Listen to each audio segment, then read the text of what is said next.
Community, it's Greg here at the Vinyl Arms. Thanks for tuning in. This is a response video to a Summer Vinyl Tag 2025.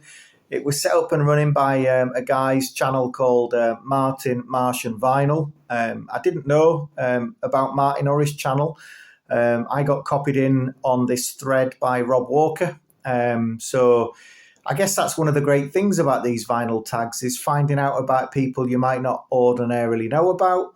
And that's one of the qualities of this, I would say. So thanks, Rob, for copying me in. Thank you for the kind words on my channel. And Martin, thank you so much for setting up this thing. So here we go. Number one, most recent heater. So this is one that arrived in the post this week. Iron Maiden, Run to the Hills, and Number of the Beast. Now, these are back in the day, I think it was 1990, between the months of February and April, Iron Maiden did this project called The First 10 Years, and they basically paired off two singles with each other and made them into a double 12-inch gatefold. The quality is wonderful on these records because basically getting one or two tracks on each side. They play at 33, so they've got loads of space to breathe as well. So for a band like Maiden, it just sounds really loud and punchy, which is sort of A star in my book.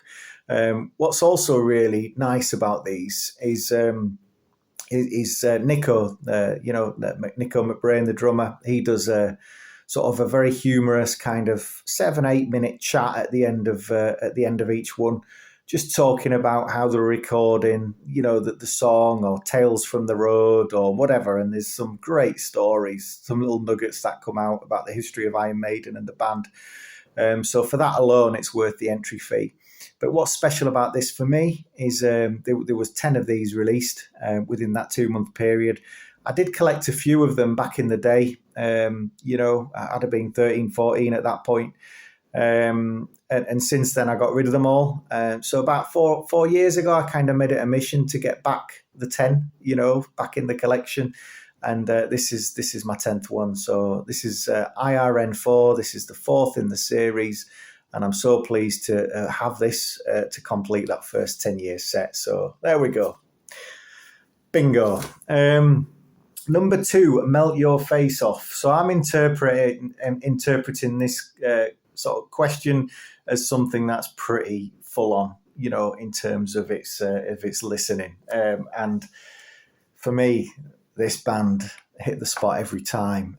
Tad, 8-Way Santa. This, of course, has the magnificent track Jinx on it, which is absolutely awesome. But you've also got Jack and Candy and Hedgehog. And these lads just make a massive noise. I've talked about them before in one of my videos, but I mean, that's a great gatefold as well, isn't it? It's kind of, they were part of the grunge scene, but they were sort of more aggressive, really, I would say. The guy's vocals is really in your face. So he kind of does melt your face off with how he delivers his content. And it's this lovely sort of, I don't really know how to describe that, but it's a lovely multicolored vinyl there, which is very pleasant. So I'll put that there. Number 3, Cheap Heat record. So I'm interpreting this as a record that you can pick up for £5 or less at a record fair or something like that. And this one sold about a zillion copies when it came out in 1985, I think. I love this record. Dire Straits, Brothers in Arms. The reason I like this primarily is because it reminds me of my dad so much, bless him. He's not with us anymore, but he used to listen to this record like all the time when I was a kid. So you can imagine, I picked this up maybe 7 or 8 years ago now. I thought I need to get that in the collection. And you can imagine the rush of feelings that came back when listening to this record. And it's a wonderfully produced rock record, and you got songs like, Money for Nothing, Walk of Life with the 2 bigger hits on there. So Far Away is a lovely tune. But the actual song Brothers in Arms is absolutely gorgeous. So you could pick this up. You'll find this at a record fair easily enough, £5-6. And honestly, if you've not heard it, you probably have. But if you've not, it's just stunning. So Cheap Heat record. 4, two-piece swimsuit. So I think this basically means a band with 2 members in. And I'm going to sort of go for Orbital here. This is a great record. From the middle of nowhere, the Hartnell brothers, Phil and Paul Hartnell, they do great electronica music. This is probably one of their more less accessible albums. It's quite challenging. There's some pretty off-the-wall electronica going on here, but if you give it a listen and you stick with it, the rewards are there. It's absolutely fabulous. Another sort of nice gatefold. It's quite minimalistic in its presentation on the outside, but you get some really, contrary to the outside, you get some quite colourful, rather nice inner sleeves. Like a lot of these sort of electronica and IDM albums that were sort of released on double vinyl, for sound quality purposes, and that one sounds absolute boss. It really does. So well recommended there. Summer Road Trip soundtrack. So I'm going to have to break the rule a little bit and delve over to the CD format. The reason being is we went on a holiday, me, the wife and the 3 kids all bundled in the back. We live in sort of North Yorkshire, and we took a drive down to Herefordshire, staying in a place called Ross on Wye. Most beautiful place. There's this lovely walk that sort of takes in a place called Simmons Yacht, which is well worth a visit if you like your walks. There's different ability walks as well, things from sort of 1-2 miles and much longer, so you can get your steps in. Anyway, on the drive down, I armed our car up with a ton of CDs, for the road trip, and one that I listened to with the family singing along, and we absolutely rinsed it, was this.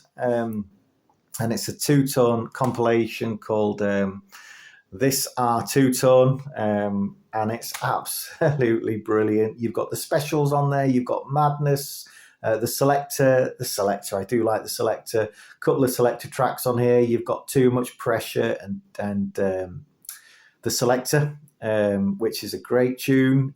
Loads of special stuff, including Ghost Town, which is absolute class. A really enjoyable compilation of sort of ska and sort of two-tone music, which was obviously big in the early 80s. So really enjoyable listen, that. Number 6, Car Boot Find. Well, I don't go to car boots. Maybe I should, because I see a lot of YouTubers on there who are picking up wonderful, exciting records that they've been looking for years at car boots for a fraction of the price. So I need to get my arse in gear and go visit one, I think. But so what I've done is I've just had to change this ever slightly. So I'm not going car boot find. I'm going gig find. Now, I went to watch a friend of mine who's in a band called Declining Winter earlier on this year. Great band, worth checking out. And supporting them was a project called Pefkin, and that's a lady called Gail Brogan, who's she's done all sorts of great sort of electronic, ambient, experimental music. But for many years, she's not new to the scene. She's been doing it for it must be 20-30 years now. But this is one of her more recent records, a Colloquy, is that how you pronounce it? A Colloquy of Birds, and it's by Gail Brogan, whose other alter ego is Pefkin and Alison O'Donnell. And what's really nice about this, I picked this up, I had a lovely chat with her, really nice person, and she's put a little thing, she signed it there, look, to Greg, thank you, Pefkin. So that's really pleasant. You remember those sorts of things. So not a car boot find, but a gig find, which I'm really happy with. So sorry I deviated there a little bit. Here Comes the Sun, number 7. So an album with a sun on the cover. Well, this is an absolute gorgeous album, and it's an absolute gorgeous cover. Boards of Canada and Tomorrow's Harvest. And this is a sunset over San Francisco. Over San Francisco. And this was also recorded at a studios called Hexagon Sun. So a bit of a double sun link there. But Boards of Canada, if you don't know them, the most beautiful electronica. Kind of it sounds, the way that they record it sounds like it could have been recorded like 100 years ago. It's really kind of like oh gosh, I'm kind of losing my track a little bit here. It's just really sort of organic, really, in the way that they record it. I don't think they use too many sort of modern, sort of technology to sort of record their music. It's kind of done with sort of analog sounding, and it's really beautiful and warm. So yeah, highly recommended album. On Warp Records, of course. All their albums are good. I'm going to do something on Boards of Canada at some point in the future in a bit more detail. Campfire album, so something that is acoustic. You probably know if you've watched my videos, I really do like Neil Young, and I think the great thing about Neil Young is there's music in his back catalogue for everybody. He does the acoustic stuff, he does the hard rocking stuff. He was nicknamed the Godfather of grunge, in the 90s for obvious reasons. He did an album with Pearl Jam. He's kind of got so many stories to tell, I'm sure. And he's still kicking it now and as great as ever now. His last album with the Chrome Hearts was phenomenal. It got panned by some people. I'm like, well, you're not listening to it, really, are you? You're just kind of making an opinion on your first listen. I think, thankfully, as time's gone on, people are realising it's a great record. Anyway, that's by the by. I'm sidetracking here. This album, Neil Young, it's called Live at Carnegie Hall in 1970. And it's part of his Neil Young Archives releases. And it's really hard to keep up with the volume of the Neil Young stuff. You need some brass to try and keep up with all this stuff. But this one is really well worth checking out. And just reading sort of the hype label here, it says the legendary solo acoustic show from Carnegie Hall in New York in December 1970. It's 22 songs of 2 albums, and you've got a wonderful list here of tunes. You've got Down by the River, Cinnamon Girl, Helpless, Southern Man, Sugar Mountain, Tell Me Why, Only Love Can Break Your Heart, After the Gold Rush, Cowgirl in the Sand, Birds, one of my favourite Neil Young songs there, Ohio, Dance, Dance, Dance. It's just absolute gold. It really is. And the wonderful thing about this is it's totally acoustic, and it's really nice because there's a lot of interaction with the crowd. He's having a bit of banter, a bit of a laugh, and comes across as a top bloke as well. Not only can he play beautiful music, but he's a top bloke too. So really well recommended, that one. Summer of '69, a few others have recommended this one, but you can't go wrong with it, can you? Beatles, Abbey Road.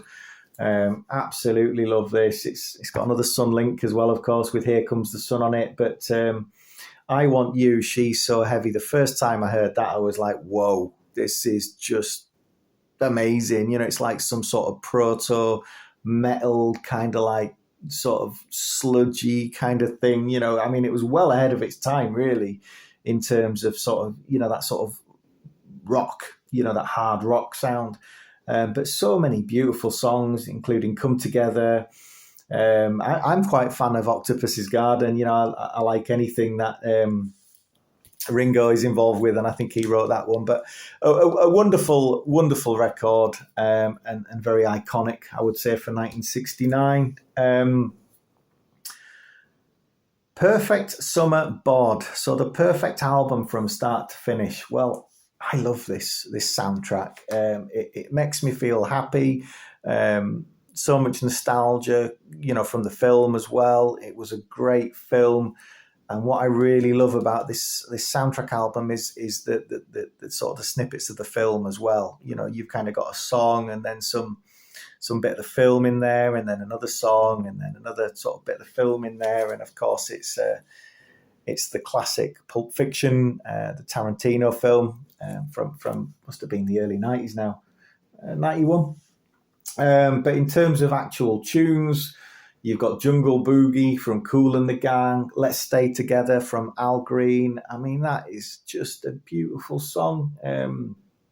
Every time I listen to that song, I think I really need to get some Al Green in my collection, and I do, and I need to kind of go down that wormhole there and spend some money on that. You've got Lonesome Town by Ricky Nelson. I love that song. The Cramps covered that, did a great version of that. You've got Dusty Springfield, Son of a Preacher Man. And a really lovely Girl, You'll Be a Woman Soon by Jova Kill. Great tune. It's an absolute top record, is that, from start to finish. Really enjoyable listen. Summer of Love, something that you're loving at the moment. So I was at a record fair in a place called Farsley, which is kind of near Leeds, last weekend. And I picked up this. And I actually got it for my wife. She loves this song. It's Candy Stanton. So it's The Source featuring Candy Stanton on vocals. And it's a really big dance tune from the 90s.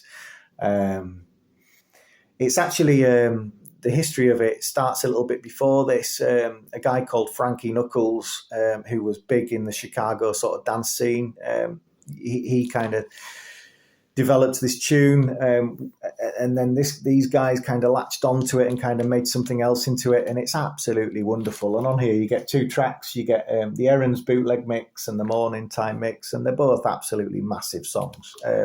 So a nice 12-inch there. It sounds absolutely fabulous, spread out on 12-inch grooves. So really enjoying listening to that at the moment. Recommend a channel. So I'm gonna shout out two people here. A guy, a Brum guy I've been watching a lot recently. Guy called Garvax Man Spins, and he's a really lovely guy, and he's really interesting. He likes Iron Maiden too, which kind of gets my thumbs up. But he's just so watchable. He's got a nice sense of humour about him, and he does really interesting videos. And his collection, which is there in the background, is just massive. And obviously, he's got a very broad taste in music, kind of interests as well. So he knows what he's on about, basically. So if you watch his channel, you'll learn stuff, like I do all the time. And he's as I say, lovely guy too. And another guy I'm going to shout out, and I'll put these links if I can figure out to do so on the on the notes at the bottom of the video. But a guy called Amity Tracks, and he's a big Neil Young fan, and so I really enjoy watching his videos. He does a lot of other videos as well. He's not purely Neil Young. He's just done a couple of really interesting ones on Bruce Springsteen. But in terms of Neil Young, he's like a tree of knowledge for all Neil Young stuff, and so I go to him as much of a resource as anything else, so he keeps me up to speed with all things Neil Young. Number 13, recommend an album all will enjoy. Well, this is an absolute belter. My friend Paul got me this for my birthday in May, and I've been listening to it loads recently. And it's just a real floor filler of a record. It's surprisingly, it's a 30th anniversary edition as well, which when you pick up these 30th anniversary editions, you remember when the songs were massive back in the day, and you're like, shit, how's 30 years gone by? But it's this one. It's Utah Saints. So many big tunes on here. You've got Believe in Me, What Can You Do for Me, Something Good, some absolute classic songs on here. But what's really nice about this 30th edition reissue is side D, you've got 3 exclusive remixes on there as well. So you're getting new music too. But it's spread out over 2 albums, and it sounds, the pressing quality on this is 10 out of 10. So not only are you getting great music, but you're getting great quality pressing as well. And this, it's presented really well as well. You've got a whole sort of essay really on the inner sleeve there on Utah Saints and the history of the band and how it all happened. A picture of them there, which I think that it's a great picture, isn't it? I always felt Utah Saints were a little bit in the shadow of the Prodigy at the time. It was that kind of thing. But I think they're really getting sort of even more recognised for the great stuff that they did back in the day. Where are we at now? Number 15, most overshadowed album. Now, I'm a big fan of Soundgarden. I've talked about them before on this channel. And obviously, you talk about Soundgarden and people go, oh, Badmotorfinger, which is great, by the way. Or they'll go, oh, Superunknown, which again is great, by the way. Love both of those albums. But for me, the album that I listen to more than any of those is this Ultra Mega OK. I just think it's that. I just think it's amazing. I think it's a little bit rawer. It's their first album on SST Records, and you got stuff like Flower, All Your Lies, Beyond the Wheel is a massive tune. Mood for Trouble. It's so kind of. It's angry. It's really sort of angry rock. Before grunge was really a thing. They were doing this. You've got a great cover of Incessant Mace, Smokestack Lightning with this really sort of broody bass, and it just sounds absolutely great. And a big shout out really to Matt Cameron. I think he's obviously drummer for Pearl Jam now, but in the early days he was with Soundgarden for all those albums. And I just think he does such an absolutely great job at keeping the momentum of the songs going. Soundgarden, Ultra Mega OK. Now, I've got a CD here that I didn't talk about, so I've actually missed one off. So I'm just going to do my best at retracking where I've gone wrong. So just bear with me a little bit. Where's this one? Oh, yeah, number 14, Summer Holiday, A Summer Holiday By. So that was actually number 14, so I kind of fucked up a little bit there. But here we go. I bought this back at holiday, of all places, in Crete with Anna, my wife. But it was before we had kids and she wasn't my wife then. So, off I went with my girlfriend. We met a lovely couple out there as well called Dan and Fia, we're still in touch with. Anyway, we went shopping to a town called Hania, I think it was. And we found this great little music shop, which you don't really expect to find in Greece. I mean, yeah, I'm sure Greek people listen to music all the time, but we weren't certainly expecting to find one on the island of Crete. And it had all sorts of cool stuff. And this album jumped out at me. It jumped out at me for the cover, really. Bisou Bajor and Sata. And I thought, I like the back of it as well. There's two guys on the decks there, and so they're obviously playing around with some sort of electronica music. And this is kind of, they call it dubtronica, whatever the hell that means. But basically it is, it's electronica music with sort of a big sort of dub kind of feel underneath. And they're absolutely experts in their field. It's a really enjoyable listen, ambient in places, but also quite upbeat in other places. And it's one of those albums you can just stick on and listen to and relax to, and it's just a really enjoyable hour. So yeah, highly recommended, Bisou Bajor. So there we go. So I just want to say a big thank you to Rob Walker for tagging me on this and pointing this thing out to me, and obviously a big thank you to Martin for starting this ball rolling. I'm looking forward to watching your videos in future, Martin. So take care, enjoy the video. Thanks for watching. Bye.